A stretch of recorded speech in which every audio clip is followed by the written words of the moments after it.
I woke up to the sound of my phone ringing, not the gentle buzz of a text message or the familiar chime of my alarm.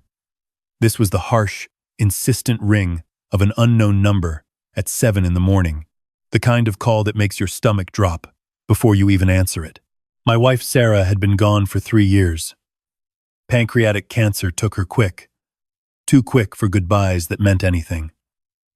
These days, mornings were the hardest. We used to sit together with coffee, her reading the paper while I did the crossword. Now it was just me, the empty chair across from our kitchen table, and the silence that never quite felt peaceful anymore. I picked up the phone. "Mr. Wilson? This is Jennifer from First National Bank's fraud department.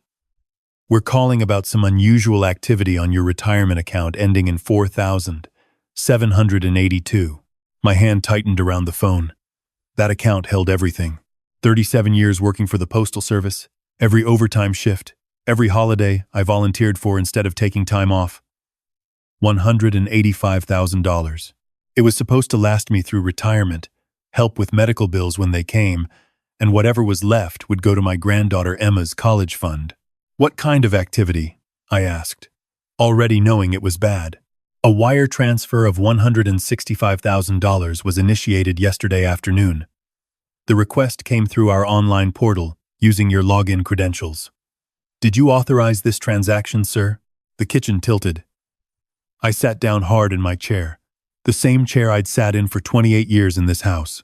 No, I didn't. I don't even know how to do a wire transfer online. I still come into the branch for everything. I understand, sir. We flagged it because it was unusual for your account history. Unfortunately, the funds have already been transferred. We'll need you to come in today to file a fraud report. After I hung up, I sat there for a long time.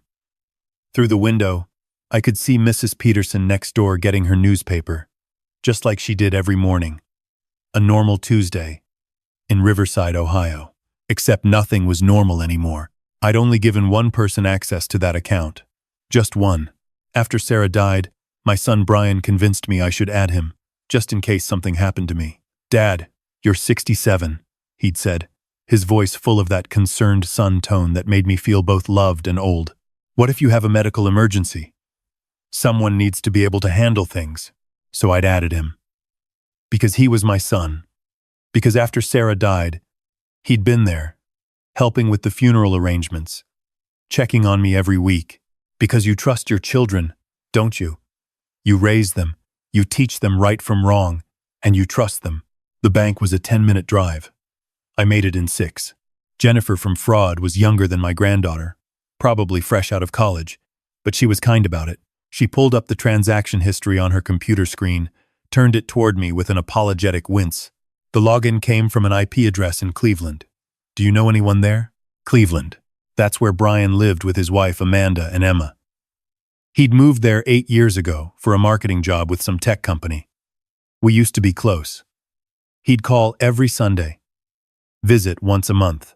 Then he married Amanda 5 years ago, and the calls became every other week, then monthly. The visits stopped almost entirely. My son lives there, I said quietly. Jennifer's face shifted into professional sympathy. She'd probably seen this before. I'm very sorry, Mr. Wilson. You'll need to file a police report for the fraud claim.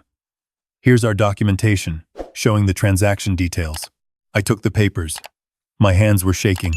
I called Brian from the parking lot. It rang 4 times before he picked up. Hey, Dad. Kind of a busy morning. Can I call you back? Where's the money, Brian? Silence. Not the confused kind. The caught kind. Dad, I don't know what.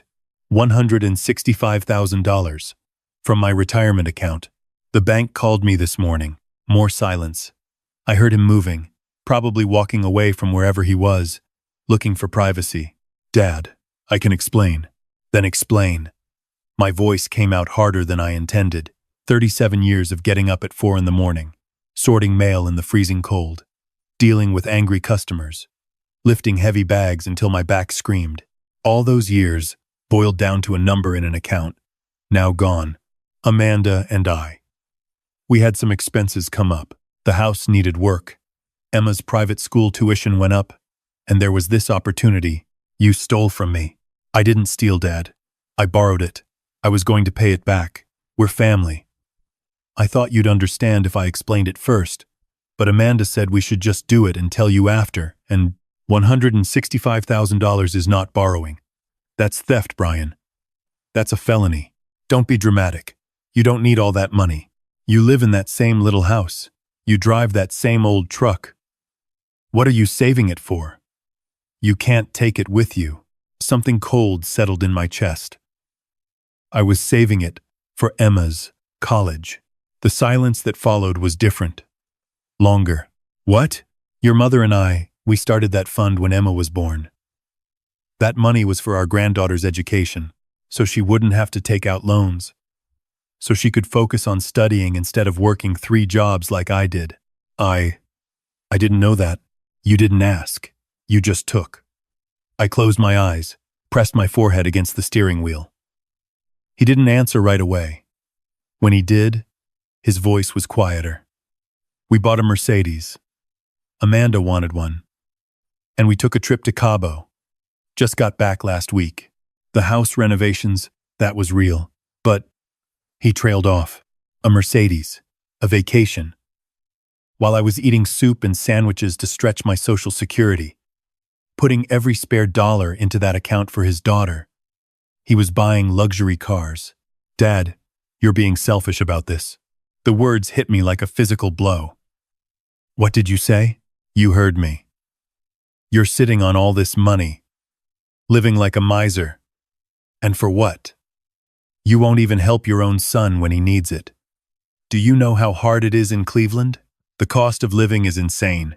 My job is stressful. Amanda deserves nice things after everything she's put up with. And you're acting like I committed some crime when I'm just trying to provide for my family. I sat there in my truck, in the bank parking lot, listening to my son call me selfish for not wanting him to steal my retirement savings. Get the money back, I said, my voice very quiet. All of it. By the end of the week. That's not possible, Dad. It's spent. Then sell the car. Are you insane? We'll lose money on it. We just bought it. Not my problem. You have until Friday to return $165,000 to my account, or I'm filing a police report for fraud and theft. You wouldn't. But his voice wavered. Try me. I hung up. For a long time, I just sat there. A young couple walked past, holding hands, laughing about something. Normal people, living normal lives, not having their retirement stolen by their own children. My phone buzzed. Text from Brian. Dad, please don't do this. We can work something out. Amanda's going to kill me if she finds out I told you. Just give me some time. Then another. You're really going to choose money over your son? Over seeing Emma? Think about what you're doing. And another. Fine. Be that way. Don't expect us at Thanksgiving. I drove home. The house felt emptier than usual. That night, I couldn't sleep. I kept thinking about the Brian I raised, the kid who cried when his hamster died, who worked 2 jobs to help pay for community college, who called me every day when Sarah was sick, just to check in. Where did that person go? I pulled out my old photo albums. There was Brian at 8, missing his front teeth, holding up a fish we caught at Lake Erie. Brian at 16, in his football uniform, arm around his mom. Brian at 23, graduation day from college. The first person in our family to get a degree. And then the wedding photos. Brian and Amanda, 5 years ago. I remembered that day clearly. Amanda was beautiful, charming, came from money. Her parents had paid for the whole wedding, some country club affair that cost more than my annual salary. I remembered thinking how different she was from Sarah, who'd married me in a simple church ceremony with a potluck reception. At the wedding, Amanda's mother had pulled Sarah aside. I overheard her say, "Well, at least Brian's got a good job. He won't be depending on postal worker money." Sarah had smiled politely, but I saw the hurt in her eyes later. 3 days passed. No call from Brian, no money returned. On Thursday, my phone rang. "Emma, My granddaughter. She was 12 now. Smart as a whip. Wanted to be a veterinarian. Grandpa? Her voice was small, uncertain. Hi, sweetheart. How are you? I'm okay. Dad's really mad. He and Mom keep fighting. Is it true you're going to call the police on Dad? My heart clenched. Did your dad tell you that? I heard them arguing. Mom said you're being unreasonable. Dad said you threatened him. Grandpa, what happened? How do you explain to a 12-year-old that her father stole money meant for her future? That her parents bought a luxury car instead of protecting her education fund? Your dad and I have a disagreement about money, honey. It's complicated. He said you won't help him when he needs it. That you're choosing money over family. There it was. The poison, already spreading to the next generation. Emma, did your dad ever tell you about the college fund? What college fund?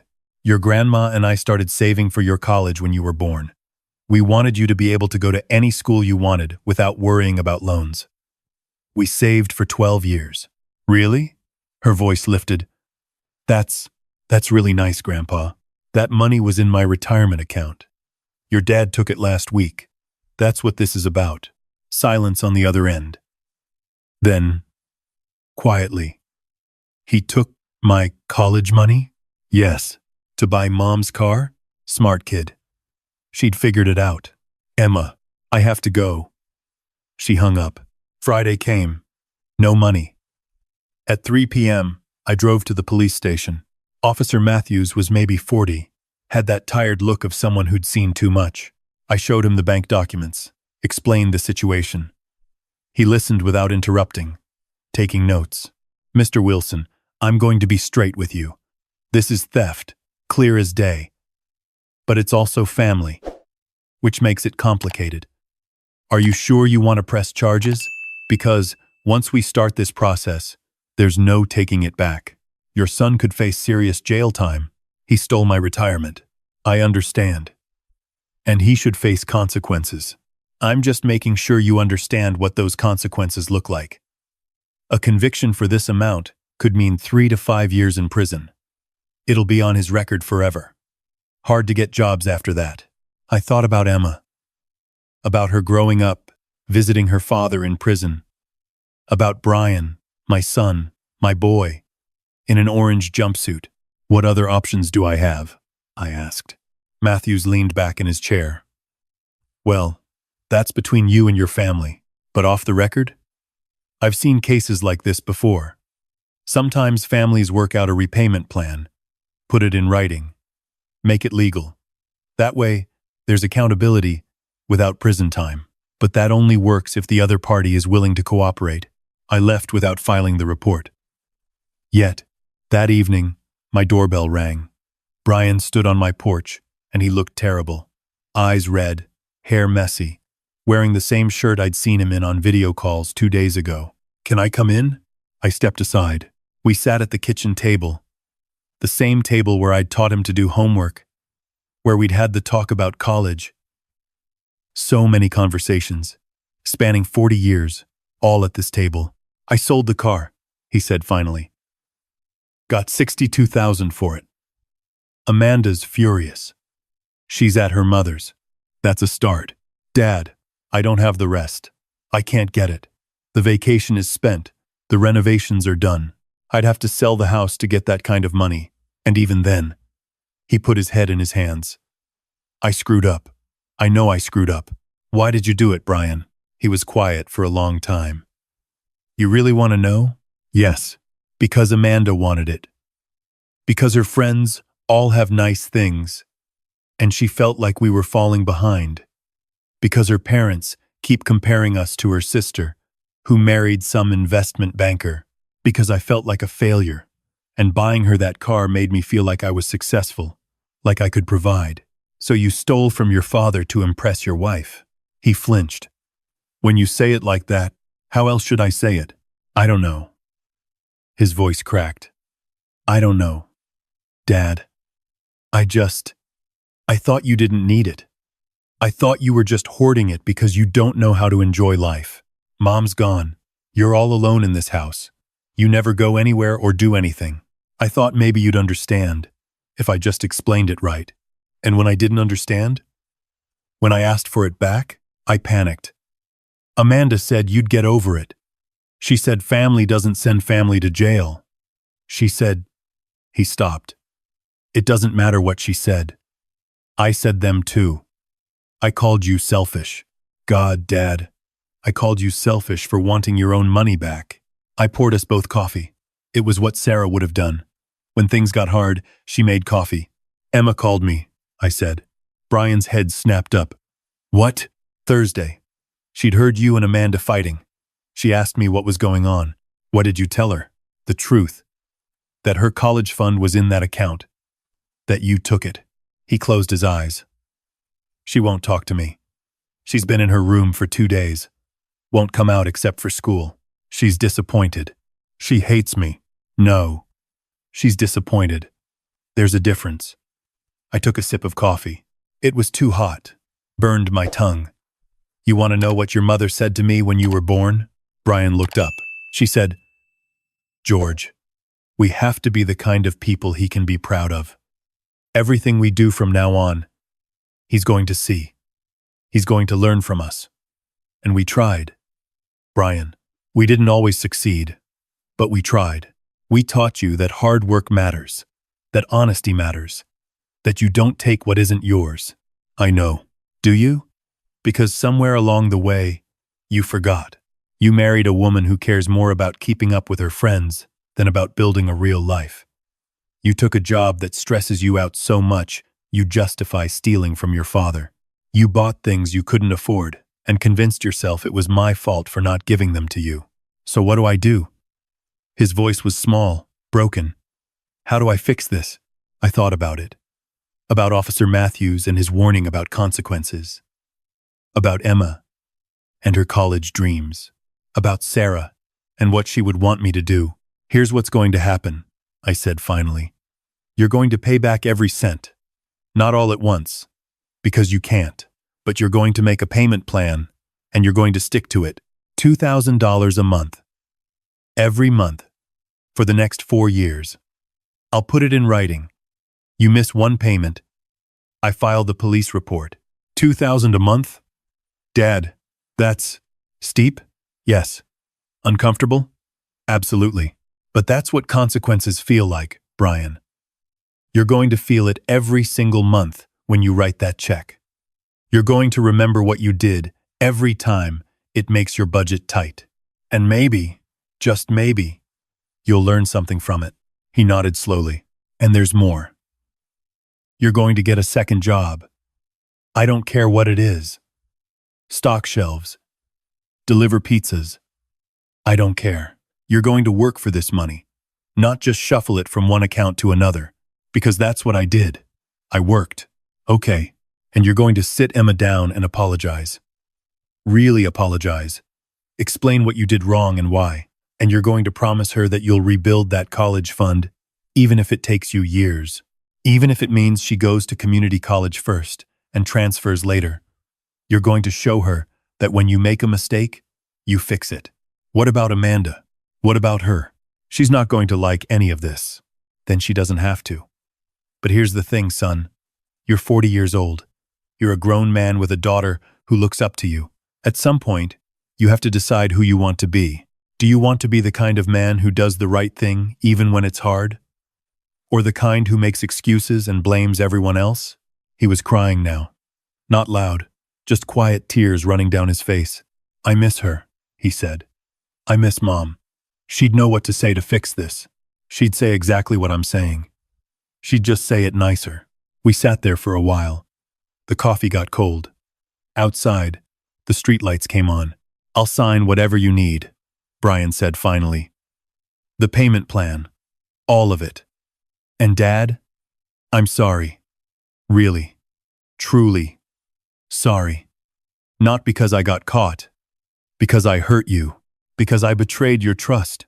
Because I was thinking about myself, and not about you or Emma, or what's right. I nodded. That's a start. He left an hour later. I watched his car pull away, taillights disappearing down the street. The next day, I went to a lawyer. Drew up a proper contract. $2,000 per month for 52 months, with interest. It was legal, binding, and clear. Brian signed it without argument. The first payment came on the first of the month. $2,000, exactly. The second came a month later, then the third. Around month 4, Brian called. "Dad, I got a second job." "It's humbling." "Good. Emma's been asking about you. She wants to visit. She's welcome anytime. She made me promise to show her the payments. Every month, she asks if I paid you. I show her the bank records. How's Amanda?" A long pause. "We're in counseling. It's rough, but we're trying." Month 6. Emma came to visit. Just her. Brian dropped her off and picked her up. We made cookies, her grandmother's recipe. She helped me in the garden. "Grandpa, did you really almost send Dad to jail?" "I considered it. I'm glad you didn't. But I'm also glad he has to pay you back." "Is that weird?" "No, honey. That's called wanting justice and mercy at the same time. Your grandma was good at that balance. Better than me. Dad says he was stupid. Your dad made a mistake. A big one. But he's trying to fix it. That counts for something." Year 1 passed. All 12 payments made on time. Brian looked tired when he dropped Emma off for Christmas, but not defeated. Different. "Lost 15 pounds working at Target," he said, patting his stomach. "Amanda hates it. Says I'm never home anymore." "You, working 2 jobs?" "Every night. Marketing during the day, stocking until midnight. But I'm making the payments." I noticed. Year 2. Brian showed up one Saturday. No Emma. No warning. Just showed up with his toolbox. "Your gutter's falling off," he said. "Thought I'd fix it." We worked in silence for a while. Then, Amanda filed for divorce. I climbed down the ladder. "I'm sorry. Don't be." She gave me an ultimatum. Her or the payments. I chose the payments. He hammered in another nail. At first, I was furious. Then I realized I chose Emma's future over a woman who wanted me to steal from my father. That's not a hard choice, Dad. That's an easy one. I just couldn't see it before. Year 3. Emma started high school. Honor roll. Every semester. She wanted to be a veterinarian. Was already volunteering at an animal shelter. "Grandpa, I've been saving too," she told me. "For college. Dad matches whatever I save. He says we're building it back together." "That's good, sweetheart. Will there be enough? Between what I've got left, what your dad's paying back, and what you're saving, you'll be fine. Maybe not Harvard, but fine." "I don't want Harvard. I want state. They have a great veterinary program, and it's cheaper. Dad needs to finish paying you back first." Smart kid. Sarah would have loved her. Year 4. Final payment. Brian handed me the check in person. Walked in. Set it on the kitchen table. Sat down. That's it. 52 months. $104,000 paid back, with interest, like we agreed. I looked at the check, then at him. He'd aged. More gray hair. Lines around his eyes. But something else too. Something steadier. "You still working at Target?" "Got promoted to manager. Day shift now." Turns out stocking shelves at night taught me a lot about inventory management. "And Emma?" "Accepted to state. Full academic scholarship plus her savings plus what's left in the fund you rebuilt." "She's going to make it, Dad. We're going to make it." I picked up the check. Walked to the desk. Pulled out a folder. Inside was every contract, every payment record, every piece of documentation from the last 4 years. "You know what I'm going to do with this money?" I asked. "Put it back in retirement?" "Most of it. But 10,000? I pulled out another paper. "That's going to Emma. Graduation gift. For textbooks, or a laptop, or whatever she needs." Brian's eyes got wet. "Dad, you paid it back. Every cent. You worked 2 jobs for 4 years. You lost your marriage over doing the right thing. You taught your daughter about consequences and redemption. You earned this. I don't deserve your forgiveness. No, You don't, but I'm giving it anyway. That's what family does. Not the blind trust you abused. Not the enabling your wife wanted. Real family, the kind that holds you accountable and loves you through it. We sat there, two men at a kitchen table, so much said and unsaid between us. You want to know something? I said. Your mother would be proud of you. Not for what you did, for who you became after. I wish she was here. Me too. Every day, Emma graduated high school with honors. Brian was there. I was there. Even Amanda showed up. Emma gave a speech about second chances and the people who believe in us even when we screw up. She went to state that fall. Called me every week. Came home for holidays. Brought her boyfriend to meet me sophomore year. Nice kid. Studying environmental science. Brian and I had coffee every Sunday now. He told me about his job, his struggles with single parenting, his attempts at dating. One Sunday, out of nowhere, I tell people what I did. What? When it's relevant. Support groups, church, wherever. I tell people I stole from my father, that I almost destroyed my relationship with my daughter, that I had to spend 4 years paying it back. Why? Because someone always needs to hear it. Someone's always justifying something they know is wrong. And when I tell them what it cost me, what I lost and what I learned, sometimes it helps them make a better choice. Your mother would have liked that. Yeah? Yeah. She always said mistakes aren't the end of the story. They're the middle. It's what you do after that matters.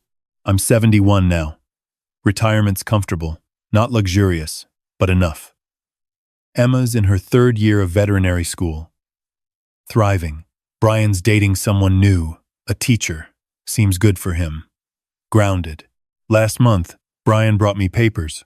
What's this? Power of attorney. For when you need it. But Dad, this time, I promise. This time, I've earned the right to have it. I looked at the documents, looked at my son, saw the boy who'd stolen from me, saw the man who'd paid it back. Yeah, I said. This time, you have. I signed them. Not because I trust blindly, but because trust, real trust, isn't given. It's built, and we built it. One payment at a time, one conversation at a time, one hard choice at a time. That's not the ending I expected 4 years ago. And that's worth more than any amount of money could ever be.